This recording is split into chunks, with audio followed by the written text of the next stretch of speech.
Bueno amigos, tengo el gusto de poder presentarles el día de hoy a David Moscoso, pintor ecuatoriano, uno de los más importantes que tenemos actualmente acá en nuestro país. Bueno David, quería preguntarte, ¿cuáles fueron tus inicios en la pintura? Damián, gracias por este espacio. Mis inicios han sido desde la niñez, un trabajo harto durante mi adolescencia en una formación y ahora en mi etapa adulta es un trabajo ya de resultados que vienen de la investigación y del trabajo anterior. Esto me conlleva justamente tener mucho más compromiso y lo que es a seguir trabajando en diferentes áreas, no solamente en el lienzo o la pared, sino trasladarme hacia otros soportes o hacia otras formas de expresión. Claro, vi que tienes incluso un proyecto virtual, ¿no? Sí, así es. Lo manejamos, tuvo el primer génesis, digamos, desde esto, porque yo lo llamo diferentes inicios, desde el 2019, cuando fue los 250 años de la exposición para celebrar el nacimiento de Alexander von Humboldt. Claro. Iniciamos allí ya con realidad virtual. ¿Quién estuvo aquí, no? Visitó el Ecuador.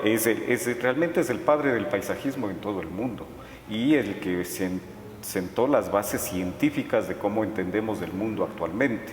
Y el precursor también del conservacionismo de la naturaleza. Claro. Y es el más importante, yo diría. Es una pena que fue ensombrecido por Darwin, pero realmente el mismo Darwin se valió de los estudios de Humboldt para poder llevar a cabo sus teorías. Y coincidencialmente estas también nacieron justamente desde este territorio que es el Ecuador actualmente. Así es. Bueno, quería preguntarte un poco sobre la técnica que utilizas. Sé que haces murales, también utilizas el acrílico y también el óleo. Entonces, convérsanos un poco sobre estas dos técnicas. Estas dos técnicas, como te comentaba, son diametralmente opuestas, pero son los medios ideales y perfectos en dos cosas que yo realizo. Una es la pintura de caballete, utilizo específicamente óleo, y en los murales con el acrílico. Ambas corrientes son bastante demandantes, necesitan bastante conocimiento y dominio del material para poder tener buenos resultados. Por sí, el óleo demanda conocimiento en química orgánica y el acrílico en química inorgánica, que ese es su origen. Claro. Esto nos lleva a tener ciertos principios, aplicar preceptos, aplicar ciertas leyes físicas y químicas para poder tener buenos resultados. ¿Has elaborado tú tus propios óleos? Lo hice en mi adolescencia, mi interés era eso, justamente dominar desde la preparación de la tela, desde la extensión del lienzo sobre el bastidor, conocer por qué el bastidor de cuña puede ser mejor que el de chaflán, por qué de esta forma, por qué de la otra, claro, para poder entender lo más primitivo del oficio, lo que se llama entender la artesanía del pintor. Justamente, un pintor debe entender justamente el comportamiento hasta de lo más mínimo, hasta de una tachuela, cómo debe ser clavada dentro del bastidor para poder entender qué reacciones va a tener. Conozcamos que el óleo, al ser orgánico, es un material que sigue, digámoslo así, entre comillas, vivo por años, durante décadas y a veces centenas de años, claro, sigue teniendo reacciones con el ambiente. Claro. Y eso nos indica que estamos trabajando con material vivo. Claro. Y eso también hace que la pintura esté viva, ¿no? Así es. Es un aspecto interesante también ese. Sí, y eso es lo que entran allí. Ya después de muchos años entra esa parte ya es técnica y especializada de los restauradores o los conservadores de obras de arte, que ellos también ya llegan a entender esto, ¿no? Y al respecto es interesante también notar que actualmente no se enseña, por ejemplo, en ninguna facultad, no se enseña, por ejemplo, cómo preparar un óleo. O sea, cómo mezclar el pigmento, literalmente, cómo hacer aunque sea el color negro, aunque sea el negro, cómo hacerlo, cómo mezclar el pigmento con el aceite. Es importante. Todo eso se ha perdido, ¿no? Así es importante que que quienes inician o están trabajando, los mismos profesionales, nos manchemos las manos. Claro. Los mezclemos y cojamos con nuestras manos. Nuestro tacto es la mejor medida para entender los resultados que vamos a tener con el material. El solo tacto nos ayuda a entender qué sucede o qué sucedió con tal o cual obra. Y eso es lo que yo aplico también cuando me envían obras a restaurar, obras antiguas, y entiendo hasta dónde llegó el pintor y qué errores cometió, y también de igual forma quién se supone que lo iba a restaurar, qué errores también Entonces tuvo, también ¿no? haces restauración. Sí, he tenido la oportunidad de restaurar obras de Luis Alfredo Martínez. Ya. He descubierto capas de esmalte que llegaron a cubrir los cielos originales de Martínez, y hoy actualmente ya pudieron verlas en la exposición en el Museo Nacional de una obra importante, la obra Babahoyo, que estuvo alrededor de unos 60, 80 años totalmente cubierta a lo que era la intención original de Martínez. Claro. Y nadie, habiendo esta obra pasado por el Banco Central por 2 o 3 restauraciones, ningún restaurador descubrió que el cielo que veíamos no era el original. Claro. Estaba esperándonos para... Ahí está el ojo del ¿no? restaurador, ¿no? El Sí. poder notar esos detalles. Sí, se convierte como una simbiosis, una cierta comunicación entre el pintor, restaurador y la obra. La obra nos habla. Claro. Todos los materiales nos esperan con un diálogo, Así es. específicamente sobre su trayectoria. Un poco volviendo sobre tu obra, quería preguntarte, me llamó mucho la atención una obra que es la Catedral de Ambato. Así es. Realmente me llamó mucho la atención, más que nada por la dimensión que tiene y por la importancia que ha llegado a tener, ¿no es cierto? Así es. Entonces yo quisiera que tú nos cuentes un poco cuál fue la historia, cómo empezó todo, cuál fue el proceso de trabajo, y bueno, ahí podemos ir entrando también en otros detalles. Bien, este fue un proyecto que fue un parteaguas en mi trayectoria, porque fue un proyecto que llegó realmente a marcarme, y fue interesante la manera en que se lo desarrolló, porque no teníamos el tiempo suficiente para aplicar la técnica del fresco, el preparar el yeso. El yeso necesita 6 meses de preparación previa, e incluso que esté trabajado y enterrado para poder tener el material exacto y necesario. Y por eso es lo que digo que ¿por qué no valernos de la técnica actual y la tecnología? No teníamos más allá de un mes para entregar el trabajo iniciar y terminar el trabajo de la cúpula específicamente. Wow. Poquísimo porque tiempo. esta tiene 200 metros de área, claro, total, y 60 metros de altura. Claro. Para llegar allí teníamos que crear otro edificio dentro de la misma catedral, un edificio de andamios. Claro. Una estructura que costó varios decenas de miles de dólares, y eso nos obligaba a firmar primas de contrato, seguridad, y el sobrepasar estos contratos significaba que yo tenía que pagar por las semanas o los días que me iba a extender en el trabajo. Claro. Esto me llevó a tener conversaciones con amigos en la universidad, en Rutgers University en New Jersey, también con la Universidad de Louisville en Kentucky, compañeros de trabajo en las áreas de arte, que me ayudaron a entender la aplicación de la técnica del fresco, cómo podíamos innovar la obra, qué se podía hacer para sobrepasar la barrera del tiempo, claro, que es lo que nos estaba limitando. Ahí entendí que realmente si existen máquinas de presión industrial donde se abre el poro al cemento, que era desnudada la cúpula, entonces era el mismo principio, tenía que ser inyectada a presiones industriales las bases acrílicas en color para poder ir desarrollando a la inversa aquí. Lo íbamos haciendo a la inversa. Era como trabajar una acuarela, donde en la acuarela primero inicias con cielo y tierra y después vas ubicando los elementos. En ese mismo principio que utilizamos para crear la cúpula de la Catedral de Ambato. Eso fue te decía que fue un parteaguas en mi trabajo, porque además del trabajo técnico, investigativo y tecnológico, sirvió para extenderle al estilo del paisajismo, de cierta forma revivirlo y ponerlo en un pedestal, ¿no? Ese es otro punto, otro punto. Otra cosa que me llamó la atención de este mural es justamente la temática, ¿no? Porque tú lo que incluiste fue la naturaleza.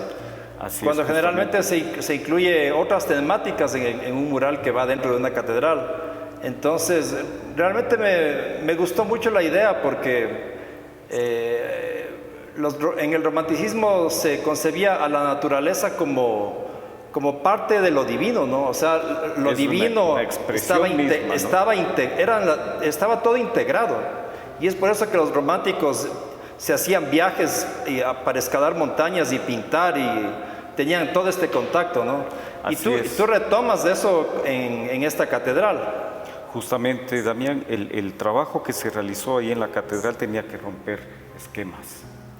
La facilidad para mí fue fácil, digamos, que yo estaba subido a 60 metros de altura, nadie se atrevía a subirse para poder tener un momento de sugerencia o de crítica o de alineamiento, ¿no? Es que 60 metros son 60 metros. Y yo mismo estaba, pero lo que siempre he dicho, me temblaban hasta las pestañas del momento que estaba allí. Es por el hecho propio del instinto de conservación natural del humano. Lógico. Pero ya uno después se acostumbra a todo eso y después ya era como mi elemento, el estar en los andamios, saltarme del uno al otro.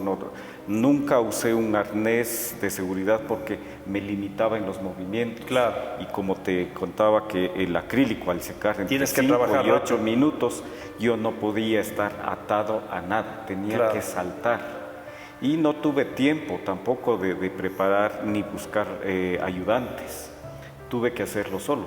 Simplemente lo que recuerdo es que me hice la señal de la cruz y le dije, me lanzo, no sé qué va a suceder aquí o qué va a salir. No teníamos un boceto claro, no teníamos una idea fija de lo que iba a surgir allí. Lo que sí sabíamos es que tenía que ser un cielo. De allí surgió todo mentalmente, ¿no? Un cosmos.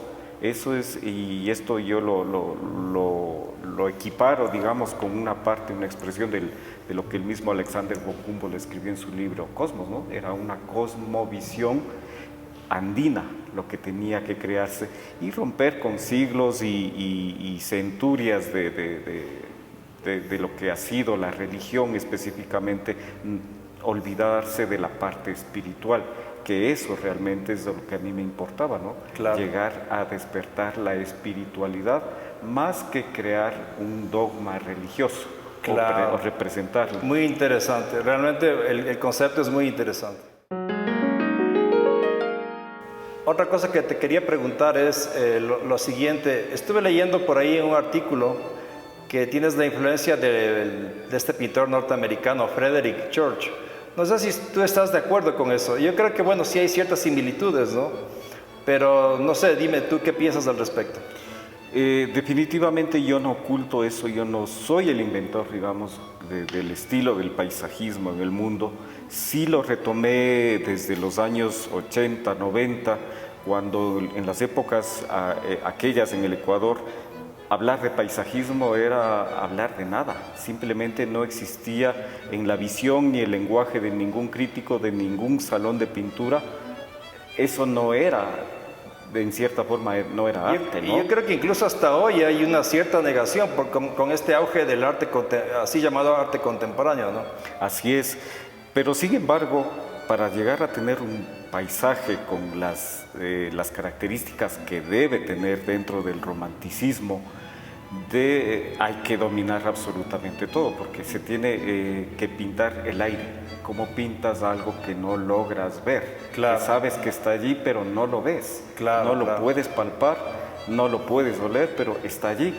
Entonces ese fue el reto, y entendí que a través de la observación y justamente el ver y el investigar llegué a Frederick Church. Yo no conocía sobre Frederick George, yo no sabía sobre su trabajo específico con los nevados del Ecuador, pero a través de amigos que me hicieron llegar información, me despertó el interés, conocí más y encontré similitudes. Habíamos pintado al mismo tiempo el Chimborazo, habíamos pintado quizás de unas mismas visiones, y eso para mí se tradujo como una visión hasta llámenlo así, de una premonición, ¿no?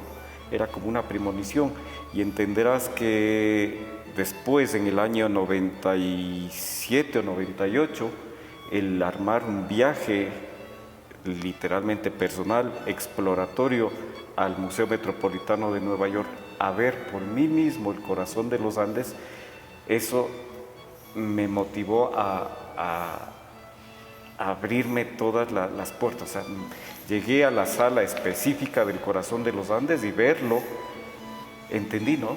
Fue como quitarme una venda, y a su vez como un alimento al cerebro, entender y ver una cantidad de imágenes dentro de esa pintura que yo a diario las vivía en el Ecuador. Esa fue como una experiencia, hablemosla casi de alguna forma hasta religiosa, espiritual, entender, porque la conexión también es del arte, ¿no? Y también entender que en cierta manera el arte es como una máquina del tiempo, donde no existe justamente el tiempo, pero podemos trasladarnos de diferentes épocas e ir jugando y reinterpretando las épocas y entenderlas y vivirlas, ¿no? Y ahora que hablas de tiempo, ahí surge otro tema que para mí es súper interesante, y es el hecho de que me parece que algo mencionabas en tu Facebook, solo a veces te leo, y por ejemplo, me parece que habías pintado el Tungurahua, ¿no? Y es interesante cómo este monte, esta montaña, este volcán, ha tenido un proceso, ¿no? Así es. En el que ha ido cambiando. Y primero hay el registro en una pintura, y la pintura por sí mismo tiene vida, porque el óleo, como ya decíamos antes, es algo que está vivo también, ¿no?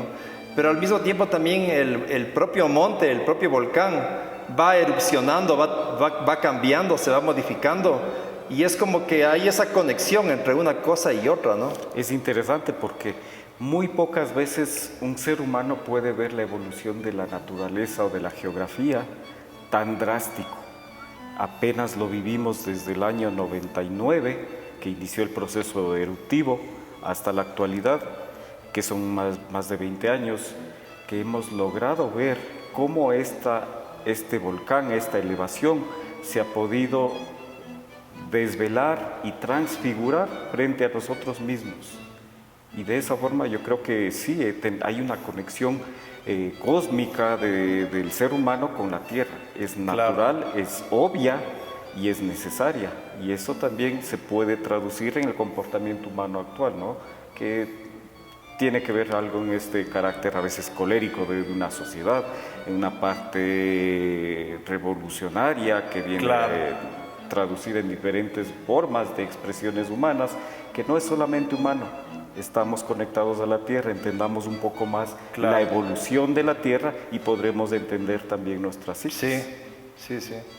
De hecho, es interesante como, por ejemplo, aquí en Quito vivimos rodeados de montañas y somos muy diferentes, por ejemplo, a la gente de Guayaquil, ¿no? Definitivamente. Y el hecho de que estemos rodeados de montañas creo que influye mucho psicológicamente en cómo somos los quiteños, o en general cómo somos los serranos, ¿no? Esa es una concepción clarísima de nuestros caracteres. Claro. El carácter del guayaquileño, del costeño, es diametralmente opuesto a lo de los serranos. Quizás por encontrarnos envueltos en montañas, nos encontramos también envueltos en una cantidad de ideas o de prejuicios, y ellos, al verse abiertos, verse solamente a cielo abierto, quizás también les deja un poco más, hasta en el lenguaje, explayarse más allá de lo que hasta lo que sea necesario, ¿no? Claro, de pronto nosotros somos más introspectivos justamente por esa razón, ¿no? Sí, así es, y definitivamente el paisaje, la geografía es la que nos define como ecuatoriano, guayaquileño, ambateño, quiteño, norteamericano, nos definimos es por la geografía, por donde nos ubicamos. Y bueno, ¿cómo ves el paisajismo actualmente en el Ecuador? El paisajismo en el Ecuador ha tomado un muy buen repunte, es importante en la forma en que está siendo visibilizado, Ya. pero es necesario que se aprenda a hacerlo. No por pintar un arbolito, una casita o un río, es bonito. Claro. Eso no es paisajismo, eso es otra cosa, llamémoslo como es un proceso formativo, pero definitivamente para llegar a dominar el paisajismo y crear un estilo y comunicar ideas y trascender en el tiempo, necesita realmente una escuela de soporte. Yo encontré un soporte en la escuela del río Hudson de Nueva York y esta a su vez encontró el soporte en la escuela romanticista de Düsseldorf en Alemania. Ah, mira. Entonces todo tiene que ver con algo más. Claro. Y todo es anterior, entonces se vuelve como en un círculo constante, Claro. donde es necesaria una reinvención, un replanteamiento incluso de ciertas perspectivas o visiones, pero siempre con una base. Hay reglas invariables en la física, como es la gravedad, también existen reglas invariables y necesarias para tener un buen paisaje. Claro. Esa es la forma para poder llegar a un buen resultado, un buen camino. Bueno, ahora con esto de la ecología, del respeto a la naturaleza y todo esto, han surgido muchas tendencias artísticas que intentan dar su visión, ¿no? Por ejemplo, hay el arte contemporáneo, el arte conceptual, que de pronto ponen unas hojitas en una sala y no sé, de pronto eso es algo relacionado con la naturaleza. Y bueno, siempre hay formas de tratar de hablar respecto de la naturaleza, ¿no? Y yo personalmente, es mi opinión personal, yo creo que la mejor manera, la manera más directa es el paisaje. O sea, yo creo que el paisaje es la manera en la que tú puedes realmente recuperar incluso la naturaleza perdida, recuperarla, crearla o incluso crear conciencia al respecto, ¿no? En esto, yo creo que voy a ser un poco polémico en esto, Damián, dilo. porque en lo personal, desde mi punto de vista, desde lo que yo he realizado y lo que he estudiado y lo que he escrito también, porque esto me ha llevado a hacer escritos sobre el paisajismo y sobre lo que se podría llamar como un arte americanista total, yo llego a la conclusión de que aún no existe un arte ecuatoriano. No se ha inaugurado aún la denominación de arte ecuatoriano. Todavía no existe, No eso existe. en el país. En eso estoy de acuerdo contigo. No existe un arte ecuatoriano. A pesar de que se han editado enciclopedias bajo el título de arte ecuatoriano, no hay tal. Lo hubo hasta cierta época en la colonia con el surgimiento de la escuela quiteña, pero eso también fue un proceso trunco. No llegó a tener realmente los resultados que debió haber tenido por el proceso social que se vino con las guerras de la independencia, donde se devastó absolutamente todo. Entonces se rehizo todo, pero se rehizo mal. Es por eso que el Ecuador en todo su siglo XX encuentra solamente busca encajar en todos los ismos que el mundo entero creo, con el cubismo, el impresionismo y todo lo demás. Y siempre un poco atrasado, ¿no? Primero aparecía algo en Europa y luego aparecía acá, aparecía allá y luego, es esa como, ahí yo veo un poco como de complejo, ¿no? De querer ser europeo de alguna manera, tratando de hacer lo mismo que ellos hacen con el fin de vender o de ser más famoso, más conocido. Claro, o de marcarse en alguna tendencia. Que está en la vanguardia, ¿no?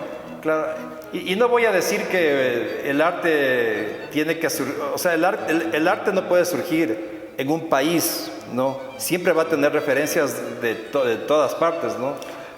Así es, perdón que te interrumpa, Damián, lo que he tratado siempre, cuando he tenido mis presentaciones de obra o me han presentado en algunos sitios en el exterior, yo trato de que no me digan el pintor ecuatoriano o el pintor sudamericano. Yo simplemente soy pintor y punto. En cualquier David Moscoso, pintor. En cualquier latitud del planeta soy yo. Claro. Entonces, esa es también parte necesaria e importante para los artistas, irnos rompiendo esos esquemas de latinoamericano, de ecuatoriano, de ambateño. No, claro. Cuando la obra es buena, habla por sí sola y llega a cualquier nivel. Y eso es hacia donde deberíamos propender realmente, y que justamente también los críticos deben olvidarse de esas palabras que nos atan y nos obligan a tener conceptos, de cierta forma, hablemoslo así, limitados sobre nosotros mismos incluso. Quiero entrar en un tema técnico que creo que a ti te interesa y que noté en uno de tus escritos o en un catálogo, creo que lo leí. Es el tema de la luz. ¿Puedes hablarnos un poco cómo trabajas la luz en tu pintura? Para poder conseguir trabajar la luz es un proceso que había que estudiar un poco de física, entender qué es la luz primeramente, ¿no? Entender qué es onda o es partícula. Hoy ya se llega a decir que es una partícula realmente. Entonces lo que esto me lleva a entender es cómo nuestro cerebro logra traducir esta estela informativa de los colores mediante la llegada de estas partículas que van a rebotar, porque eso es. Y eso también me llevó a entender cómo es que funcionan las veladuras. Se ha hablado de la época del Renacimiento, de la maestría de Leonardo da Vinci al usar las veladuras. La Gioconda es el ejemplo más palpable del uso de veladuras. Pero ¿qué es una veladura? Ni un pintor mismo logra entender cómo funciona una veladura. Una veladura viene a ser simplemente capas, llamémoslo así, capas coloreadas de aceite, que yo las llamo a veces como vidrios, que voy poniendo un vidrio sobre otro vidrio y otro vidrio para conseguir un color. No existe como mezcla física como tal. Yo no busco un violeta azulado o un violeta rojizo, claro, como mezcla de color, sino que eso lo voy consiguiendo a través de las capas de veladura. Y tiene que ser una veladura muy bien trabajada, porque el resultado es ese, ¿no? La partícula tiene que rebotar. Y es interesante, es lo que yo también he querido conocer. Si yo veo un verde, quizás yo lo veo como turquesa, otra persona la puede ver como oliva. Claro, entonces es interesante esa interacción, y casi siempre a las personas que ven mis obras les digo, ¿qué entiende usted? ¿Qué color quiero ver? Porque también quiero saber hasta qué punto llegamos a ser como unos magos, ¿no? Llegamos a ser unos ilusionistas de una realidad y creadores de una realidad que no existe. Exacto. Simplemente hemos llegado a tratar de crear eso, capas y mundos de ilusiones a través de color. Y esa es la maestría, y lo que te decía es llegar a dominar la artesanía del pintor a través del conocimiento de cómo funcionan los materiales. Claro. Y obviamente, lo que retomando tu cuestionamiento, la luz en el Ecuador es dura, no es difusa como es en Europa, no es diagonal como se presenta casi siempre en los Estados Unidos o en otra región. Claro. La luz de aquí del Ecuador es dura, es perpendicular, y eso nos obliga a ver las cosas de otra manera. Claro. Vemos las sombras de otra coloración, las vemos mucho más contrastadas, por eso yo puedo decir, ¿no? Esto sí es un paisaje andino, esta es una luz totalmente cruda, es como un destello, es un resplandor constante, y esto es lo que nos obliga a entender y pintar de otra forma, entender que tenemos que traducir los colores de una forma quizás más cruda, quizás más trabajada también, para poder entender cómo podemos describir el espíritu de esta tierra. Y eso es justamente la luz es la que va a decirte y te va a dar esa percepción de dónde estás ubicado y te va a ubicar en la geografía y en el tiempo. Claro. Por eso mencionabas que se podría reconocer un paisaje andino por la luz. Definitivamente, un europeo es mucho más gentil de alguna forma. El paisaje andino realmente es crudo, Claro. es en esencia lo que es, no tiene ningún adorno. Bueno, pasemos a un tema también muy interesante que tú has desarrollado y que está relacionado con las nuevas tecnologías, con el Internet, con una galería virtual que tú trabajaste justamente como consecuencia de la pandemia que nos obligó a mucha gente a movernos a otros medios, ¿no? Entonces, cuéntanos, dinos del nombre, cómo se llama y cuéntanos un poco de qué se trata. Este proyecto está alojado en el sitio www.museoandino.com y el proyecto específicamente es Astrolabium. Es para celebrar los 250 años del natalicio de Beethoven, que también se retrasó por cuestiones de pandemia y recién pudo ser presentado en el 2021. ¿Ya? Tuve un asalto y un hackeo a todas mis cuentas donde todo el proyecto desapareció. Tuve que empezar de nuevo, pero eso fue interesante porque pude aumentarlo y mejorarlo. Claro. Entonces este proyecto es totalmente virtual, es mi respuesta, es mi visión de cómo pasé el proceso de encierro durante la pandemia, durante la creación de este museo, ¿no? Donde hay unas galerías de paisajismo. Hacemos una introducción sobre qué es el paisajismo, cómo nace y quiénes son los representantes más importantes y desemboca en una reinterpretación total de estos mismos paisajistas a través de una visión y símbolos muchas veces esotéricos, muy basados a lo que se vivió en la peste negra en la época medieval.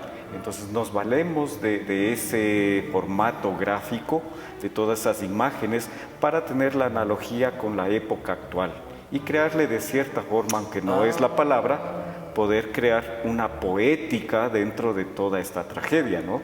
Entonces ese es el objetivo principal, pero todo desde un punto de vista andino y con un fondo musical que es la reinterpretación de la obra de Beethoven a través de imágenes. Yo no reinterpreto la obra musical de Beethoven porque él es totalmente intransferible, Claro. es intocable. Él sentó las bases de la música moderna, la actual, la contemporánea, es gracias a Beethoven. Entonces, de esta forma, yo necesitaba darle imagen. Es como lo que hoy no conocemos o no entendemos a un músico si no es a través de un video musical. No tiene ese impacto en el mercado. Ese proyecto tenía en cierta forma también esta necesidad de crearle un marco visual a Beethoven. Pero nos valimos de la iconografía medieval, nos valimos de toda la parte andina para que este proyecto sea propio, como se llama el proyecto, Astrolabium, una visión de Beethoven desde los Andes. Perfecto. Y ahora que lo aclaras, también entiendo, porque yo había entrado al sitio web y veía imágenes que, claro, ahora tú explicas que se refieren a la época medieval. Así es. Hay una simbología que, claro, que nos habla también de otra pandemia, ¿no? Así que es. hubo en esa época. Una tragedia a través de signos mágicos. Y que fue de una magnitud, pero inmensa, ¿no? Tomando en cuenta las diferencias tecnológicas que hay ahora y que nos permitieron sacar una vacuna mucho más rápido y todo. Sí, ¿no? es como te decía, el arte se volvió en una máquina del tiempo. Se unió lo medieval con lo actual, con la música, con la pintura del siglo XIX, se volvió al mismo tiempo, iniciando hasta con la última pandemia que se vivió en el 2021 y también se vivió en el 1921 y 22. Entonces todo tenía que ver cómo íbamos a amalgamar todo eso, Entonces, sin que sea un cliché. Entonces, para que la gente lo visite, amigos, es museoandino.com. Tienen ahí accesos directos al proyecto Astrolabium y tienen 3 salas, la una específica del inicio del paisaje europeo, el paisaje andino, después sus representantes, y la sala de inmersiva virtual. Claro, y se la puede ir recorriendo, ¿no es cierto? Así es. Uno puede ir recorriendo las salas a través del... En 360 grados pueden ver todo y creo que es el primer ejemplo de una exposición inmersiva virtual. Les recomiendo, amigos, para que vean esta obra, es muy interesante y bueno, no sería una mala idea de que en algún momento esto también lo hagas un inmersivo también en una sala Física. gigante, en una sala física, ¿no? Así es. Como ahora hay este proyecto de Van Gogh, un inmersivo con este tipo de obra y con una producción que sea nuestra sería algo genial, ¿no? Así es. No sería malo está todo proponerlo. el material está allí, simplemente sería de buscar la forma de hacerlo físico. Claro. Ya está la música, están las pistas musicales, está todo está en la mano. Sí. Solamente habría que buscar la forma de proyectarlo masivamente. Claro. Bueno, muchísimas gracias, David, por haber estado aquí. Ha sido un Damián. gustazo tenerte. Muchas gracias por aceptar la invitación y siempre serás bienvenido. Encantado, Damián, y gracias por estos espacios que das para poder expresar absolutamente las cosas que uno a veces no logra decir completamente o no puede porque las redes son muy limitadas. Un gusto, David. Gracias. Hasta la próxima. Damián. Hasta pronto.